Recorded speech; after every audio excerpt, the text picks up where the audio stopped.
Welcome into OutKick, the show. I'm your fearless leader, Clay Travis. I hope all of you are having fantastic Mondays. I am back from Colorado, where I spent my 20th wedding anniversary. Fabulous time. Never had been to Aspen, Colorado before. Had a absolutely fantastic time out there. I like Colorado in the summer more than I like Colorado in the winter. I'm not a cold weather guy. But thanks for all the hospitality. I met a lot of listeners out there, met a lot of OutKick fans. We continue to grow every single day. Good news right off the top. It is a college football week. There is a game. It is week 0 this weekend.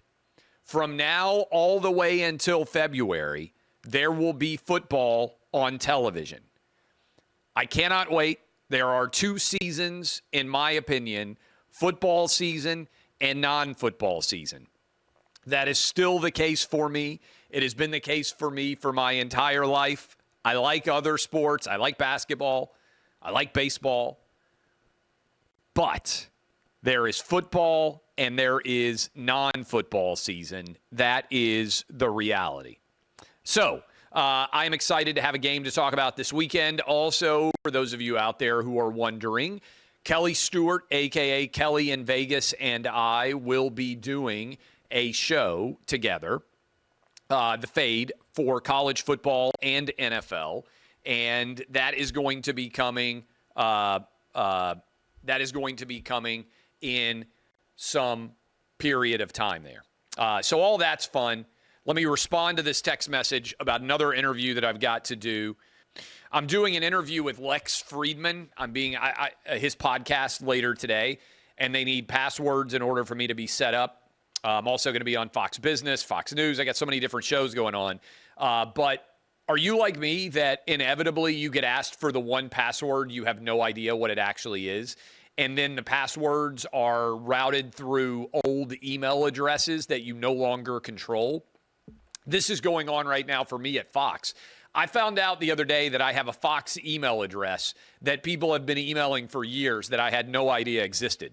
And I got an angry email from Fox Corporate, and they're like, you haven't completed your sexual harassment seminar, and we're going to put everybody on the email to make sure that you get your say. And we've been emailing you tons of times. Like, what do you mean you've been emailing me tons of times?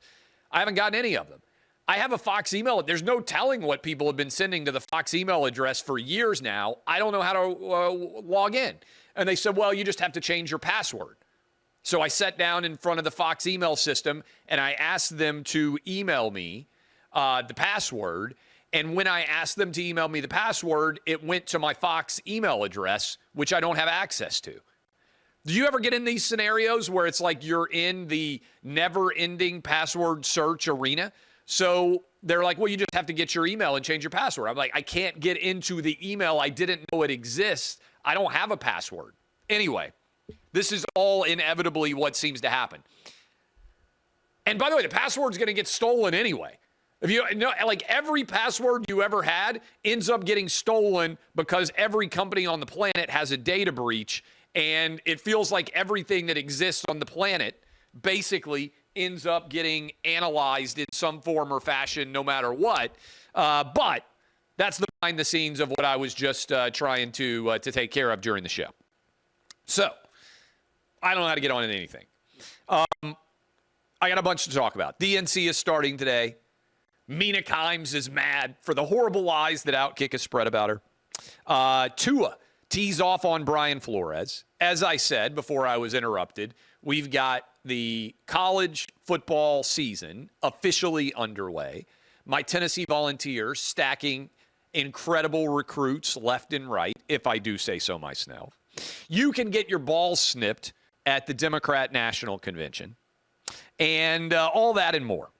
But let's start. You can also get an abortion in a van down by the river in Chicago. But let's start. Fetterman, by the way, getting teed off on by his spokesperson. We got a lot to talk about. But let's start with ESPN NFL analyst Mina deciding to come after OutKick over the weekend. So Friday afternoon, I've been on vacation, as I typically do, I log on to OutKick. I'm like, hey, let me check and see what the stories of the day are. And I see that we have been attacked by Mina at ESPN and accused of spreading horrible lies.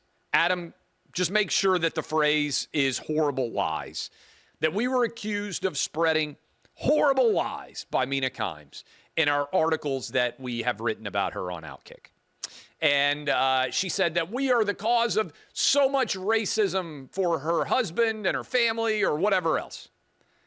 And so I saw that on Friday, and as the founder and proprietor, in many ways, still of OutKick, even though Fox owns it, I sent it to, I responded to her, and I said, Mina, basically, can you please share these horrible lies that you allege that we have published about you at OutKick?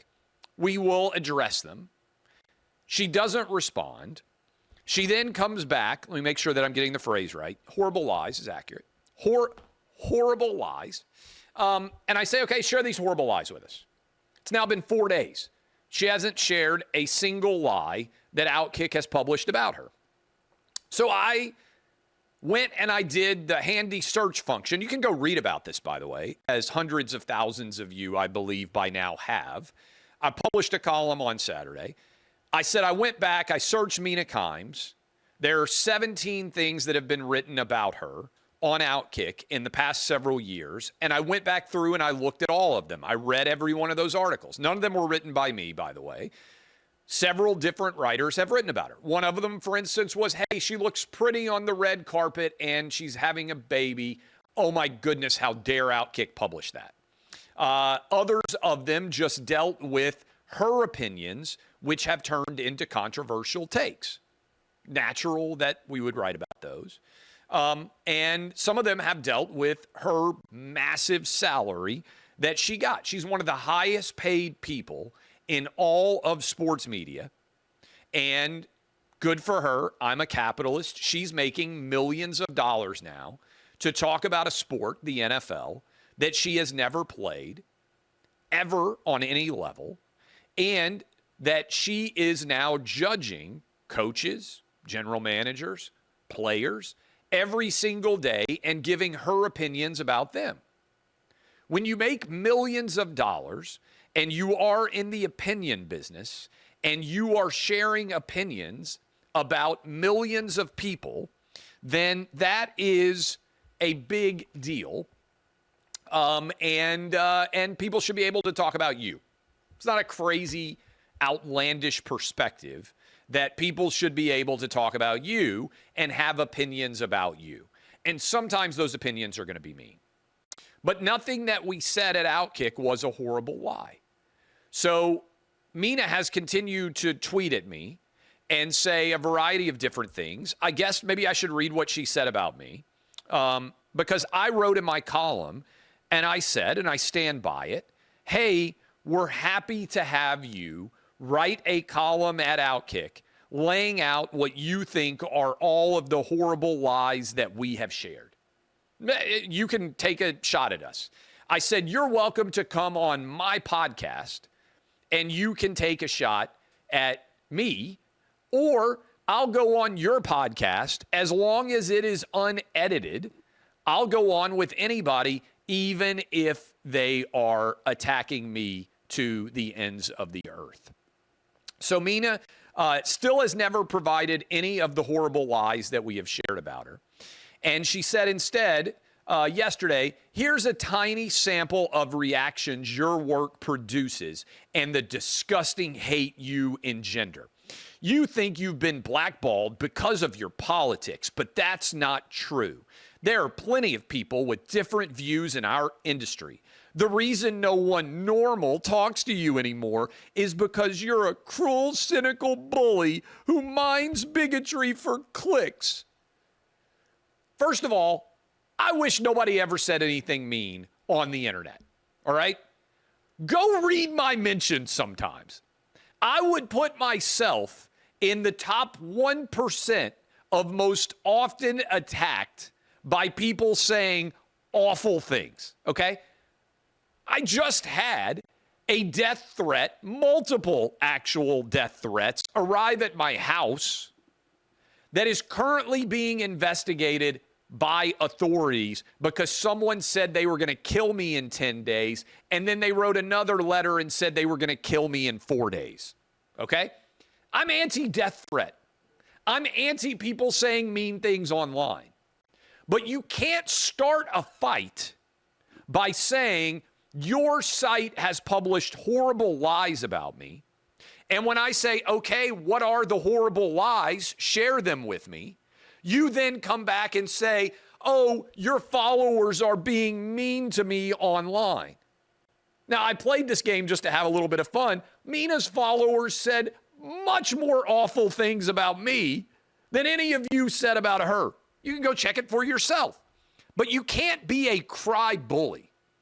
You don't get the opportunity to start a fight by saying, hey, people are saying awful things because of your horrible lies. And then I say, okay, what are the horrible lies? And you can't provide a single one of them.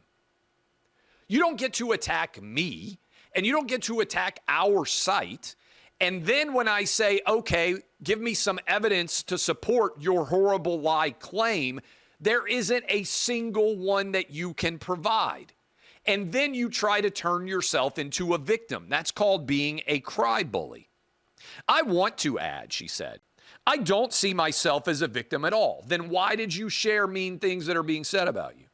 Weird shit comes with the job, and the job is an absolute dream. I get to talk about football with my friends on TV. Meanwhile, Clay will go back to sweatily peddling inflammatory bullshit for an audience who sends tweets like those because it's all he has. No one actually cares what he thinks about sports. I got to go watch Bo Nix. Peace. I would put my career, first of all, these are just personal attacks, right? I would put my career, but I'll respond in this way. First of all, you're a liar. And it is now well established that you are a liar because you accused OutKick of spreading horrible lies, and you can't provide a single example of that. What's actually happened is OutKick has written things that say you should be held to the same standard at ESPN when it comes to politics as everyone who has different political opinions than you. That is, you shouldn't be able to run around endorsing far left-wing political opinions, which is what you do. And then anyone who says, hey, anything like maybe only sports should be played by women in women's sports, they feel the need to delete it, or Sam Ponder gets fired, or Sage Steele gets fired for engaging in politics. All we've argued for, and I wrote this, and I would encourage you to read it, is one standard being applied evenly. That is, everyone, regardless of their politics, can have a job in sports believing anything under the sun. That isn't true at ESPN. There isn't one single person at ESPN who has gone public and said, I'm voting for Donald Trump. Not one. So what Mina's actually upset about is she's being held to the same principled standard that ESPN held Sage Steele to, but she thinks she's special and shouldn't be held to that standard. That's OutKick's entire perspective. That's my entire perspective. It's been my entire perspective for a decade. But attacking me like you're a mean girl, these are not have nothing to do with the lies that you told. You think you've been blackballed because of your politics, but that's not true. Let me just respond. I don't think I've been blackballed at all. I took any blackballing out of the equation by starting OutKick myself. I didn't want to give anybody else control over my career, so I started OutKick, which has made me a 100 millionaire. There are plenty of people with different views in our industry. Who is voting for Donald Trump publicly at ESPN that is on the air? Name me one person who has said it in 2020 or 2024. There are a lot who are, many of whom you work with, but they're afraid to say it because they think they'll lose their jobs. Just name me one, Mina. The reason no one normal talks to you anymore is because you're a cruel, cynical bully who mines bigotry for clicks. Again, you started all this. You lied and said that OutKick was spreading horrible lies about you. I asked for evidence of that, and now I'm a cruel, cynical bully who mines bigotry for clicks. Okay. And then she said, Clay will go back to sweatily peddling inflammatory bullshit for an audience who sends tweets like those because it's all he has. No one actually cares what he thinks about sports. Really, sports is fun. You really going to argue nobody cares about what I say about sports? Just go into the mentions. The reality is sports is the toy chest of life. I have 3 kids. I had to make a decision. Do I want to sit around talking about the decisions that 18-year-old kids make for the rest of my life as I am becoming a grown adult? Or do I want to fight for the country that I believe America should be? I was already rich. I could have stayed and kept doing sports talk radio and sports TV exclusively for the rest of my life. I actually was willing to put my neck on the line and stand up for what I believe in, whether you agree or disagree with it.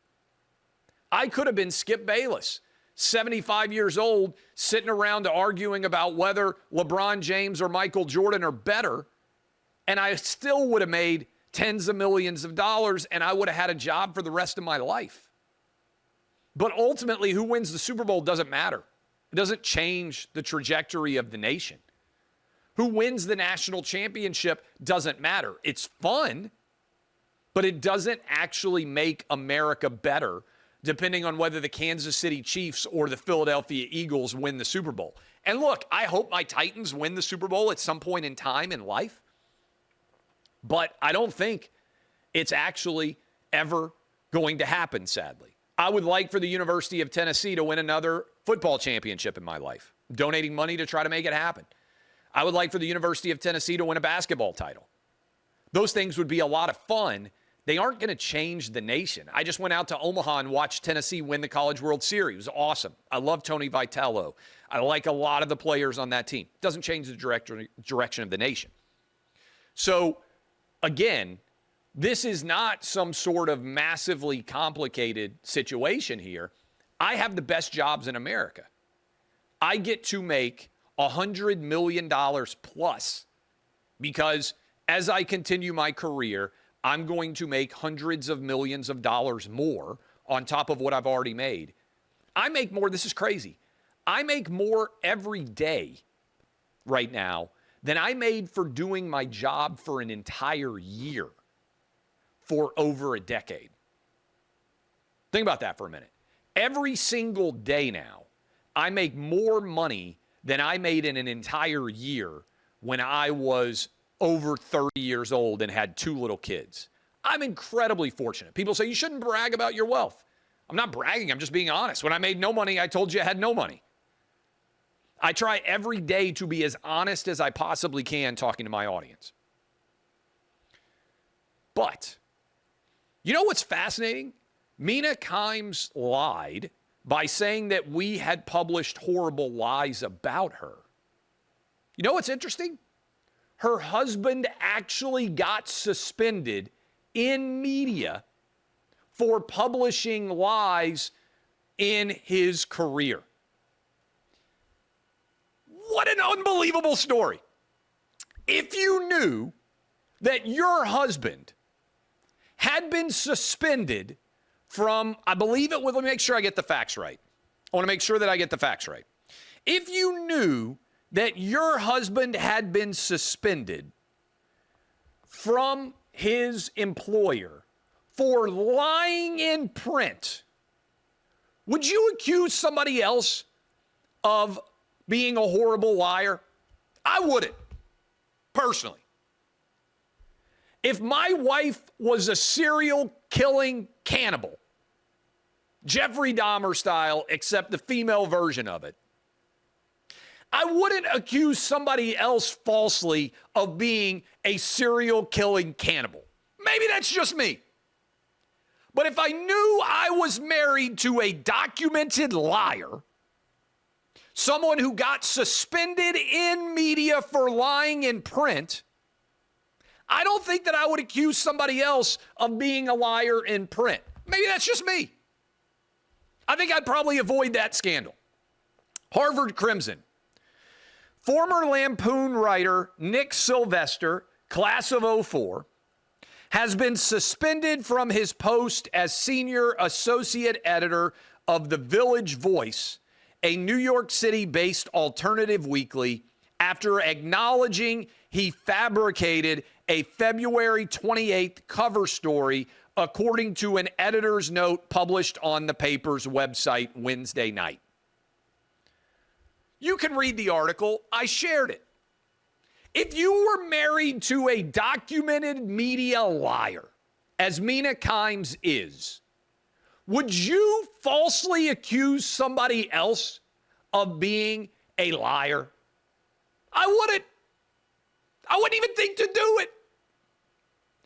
Mina Kimes and her husband are the definition of left-wing fake news. They are both now documented liars. Her husband actually got suspended for it.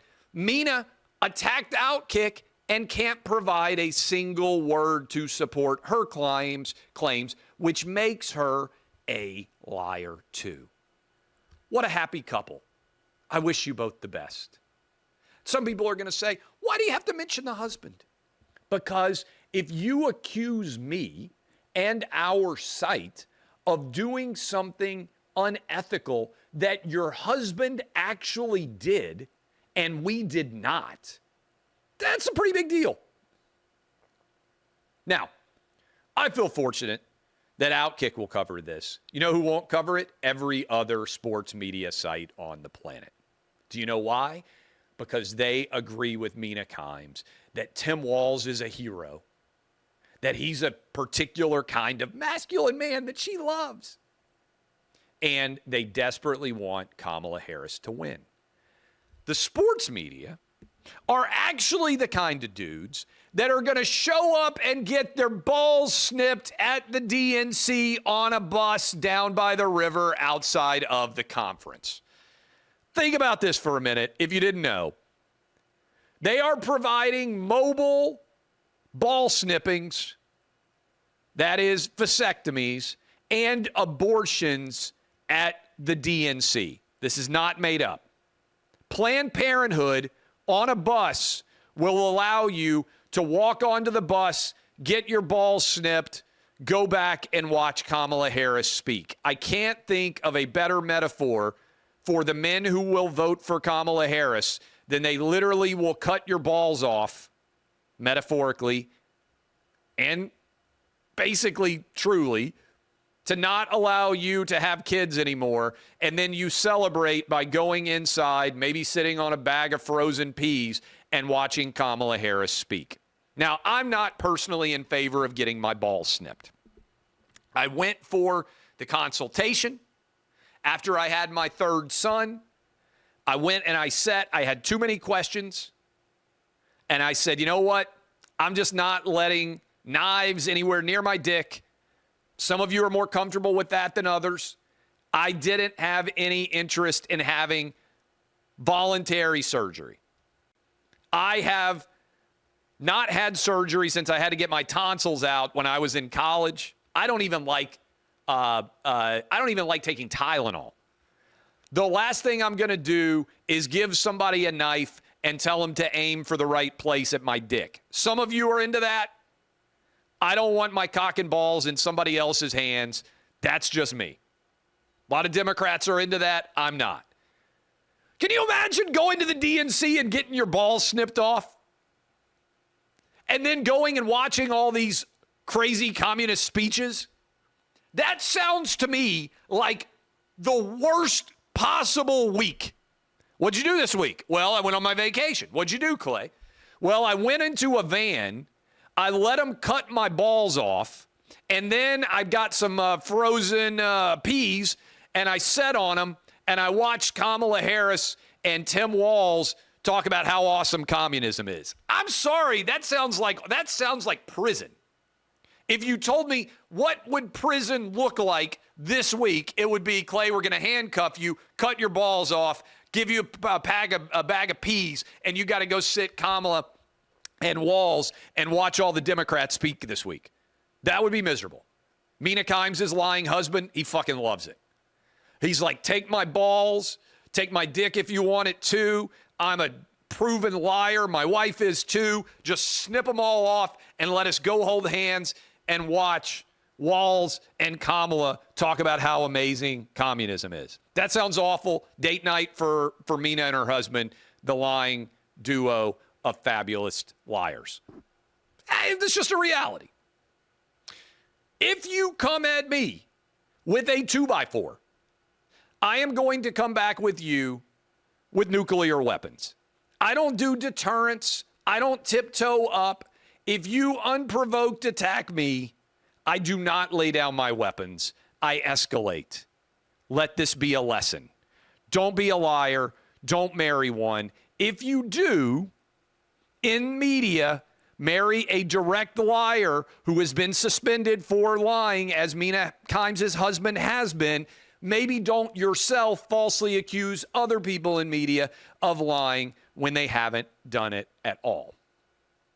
Tua came out and said the reason he likes playing for Mike McDaniel's the coach now, right?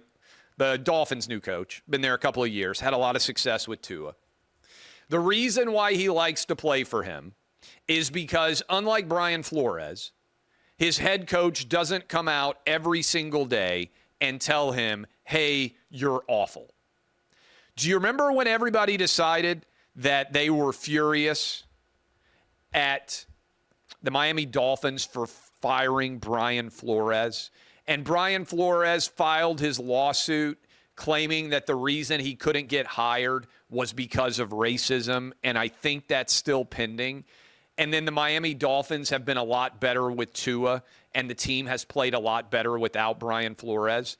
And now you've got Tua coming out and basically saying what had been reported for some time, but people wanted to ignore, that Brian Flores was awful with a young quarterback, and that the decision was made that for the betterment of the entire Miami Dolphins organization, they needed a good young coach to be able to come in and actually get the best out of Tua, given how much they had invested in him. Like, that seems very rational, and nobody would talk about it. But Mike McDaniel has done a much better job with Tua, and Tua went out there and basically took a 2x4 to Brian Flores and said, let me explain what's actually going on. So I think this is significant.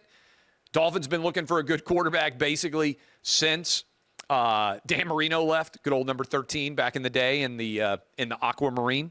And we'll see whether or not this ends up being the move that can get the Dolphins to the proverbial promised land. They haven't been really winning anything. Was it 83? I think the Dolphins were in the Super Bowl with Marino. Maybe it was 84, something like that. But they basically barely won any playoff games since. Praise. John Fetterman has been, people say, oh, you're not fair anymore. Oh, you're voting for Trump. Yes, it's true. Doesn't mean that every Democrat is wrong on every issue. John Fetterman's right on Israel. Fetterman's not going to the Democratic National Convention in Chicago. He did an interview with the Free Press, I believe it was, Bari Weiss's Free Press. And right after he finished the interview, something happened that I've never seen before. His communications director told the person who is writing the story, I don't agree with him about Israel and Gaza. Carrie Adams, the communications director, said, I have a sense that his international views are a lot less nuanced than my generation, because when he was growing up, it was might makes right. And for my generation and younger, who of course are the ones protesting this, they have a much more nuanced view of the region. The reporter says, I've been reporting since 98. I've never heard someone criticize the principal, that is the elected official, on, she says, off the record, on the record, background. It never happens. This is pretty crazy, okay? And I think it's emblematic of a failure to understand what your role is. If I were John Fetterman, I would fire immediately this communications director. Maybe she wants to be fired. Maybe she's looking to be a martyr. That's not because she's not entitled to her opinion. She is. She isn't entitled to be paid by John Fetterman and immediately disparage him on the record right after an interview. I'll give you an example. We have a PR guy at OutKick, Brian. I like Brian a lot. If I did an interview and immediately after the interview was over, Brian stayed on and Brian said, hey, I don't agree with Clay Travis on anything. I don't think he has that nuanced of a view on something under the sun. And then that occurred, I would say we have to fire our PR guy. It's not because he's not entitled to his own opinion. He certainly is. But he's not being paid to undercut the person that pays his salary. I am stunned by how often I see this now. This happened to Joe Biden. A lot of White House interns penned a letter disagreeing with his position on Israel. I'm sorry. I've been an intern. You are the bottom of the totem pole. You're entitled to your opinion. You aren't entitled to have your opinion contradict the person who is paying for you to work for him or her. The lack of understanding this on a basic level is crazy to me. But that's where we are. I actually think John Fetterman has to fire his spokesperson. I saw this and I couldn't believe it's real. I was in Milwaukee for the Republican National Convention. I travel a lot. I was going to be on the road a ton. I was supposed to go South Florida, New York, Israel, Colorado, back home for like a day. Adding on Chicago there was too much. So I'm not on the road now for the DNC. I was on the road for Milwaukee. You know what's interesting about that? On the road in Milwaukee, not one single business did I see with plywood set up in front of the business. That is, no one was worried about broken glass. No one was worried about whether or not there were going to be riots, looting, vandalism.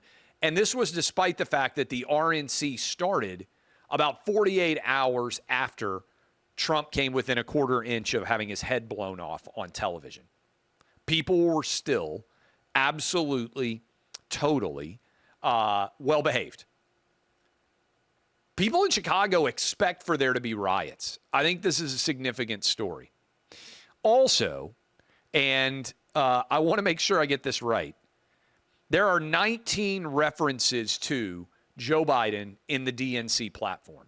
They didn't even bother to take him out, him being the president and this being an attempt to get him back for a second time. That's how much of a coup this was. Even Maureen Dowd in the New York Times called it a coup. It was. They took out the democratically elected nominee 14 million people voted for. And they didn't even bother to clean up the platform. They still referenced Joe Biden and a second term 19 times in the statement. The Democrat Party platform, and I'm reading from it right now, actually begins with a land acknowledgement. I'm reading, this is direct from the DNC. The Democrat National Committee wishes to acknowledge that we gather together to state our values on lands that have been stewarded through many centuries by the ancestors and descendants of tribal nations who've been here since time immemorial. Let me pause. They haven't actually been there since time immemorial. We don't know exactly when people came to America, but it was maybe 15,000 years ago, 20,000 years ago. There's a lot of disputes out there about when this happened. We actually have some idea. It's not time immemorial. It wasn't millions of years ago. We think there's only been humans for about 50,000 years. Again, Adam, you can correct me on all this if I'm wrong, but I think the expected start of humanity, that is Homo sapiens, is about 50,000 years ago in Africa. We honor the communities native to this continent and recognize that our country was built on indigenous homelands. We pay our respects to the millions of indigenous people throughout history who protected our lands, waters, and animals. While we meet in Chicago, we also recognize and honor the traditional homelands of the Anishinaabe, also known as the Council of the Three Fires, the Ojibwe, Odawa, and Potawatomi nations. We acknowledge many other tribes who consider this area their traditional homeland, including the Miami, the Ho-Chunk, the Menominee, Sac and Fox, Peoria, Kickapoo, and Muscatootin. If I mispronounced all those names, I don't really care. Democrats continue to support tribes. They advocate for the United States to uphold treaty and trust responsibility. All right, anyway. Come on. Come on. These people are fucking crazy. They want to call other people weird. I saw an image. Maybe we can grab it and share it. It was perfect. It was a dude in a mask playing a flute while wearing the kafaya or whatever the fuck you call that thing. These people are not normal. And I just want to ask this. Can we get good hippies back? Like, I'm not really a hippie. I had long hair. I like to sleep. I like to chill. I like to not work very hard. I like to drink beer. All those things, okay, like I'm pro-hippie in that respect. You ever gone back and looked at Woodstock 1968? Everybody wants to talk about Chicago 1968 now. You ever go back and look at Woodstock 68? Do you know what the hippies wanted to do then? They didn't want to go to war. They wanted to do drugs. They wanted to consume a lot of illicit substances, and they wanted to have a lot of sex. Modern day hippies want to apologize for land use. They want to walk around in masks. They want to be complete losers. They want to go get their balls snipped off and watch Kamala Harris. Old school hippies were a lot of fun. They were rebellious. They didn't want to go to Vietnam and get shot. They wanted to stay in America and do drugs and bang hot chicks. You know, like old school hippies. You really that unhappy with them? Modern day hippies walk around in masks, getting their balls chopped off, apologizing to Native Americans for standing on their lands, arguing that the real victims in the Middle East are the Jewish people. But hippies have gone downhill. I'm sorry. Woodstock sounds fun.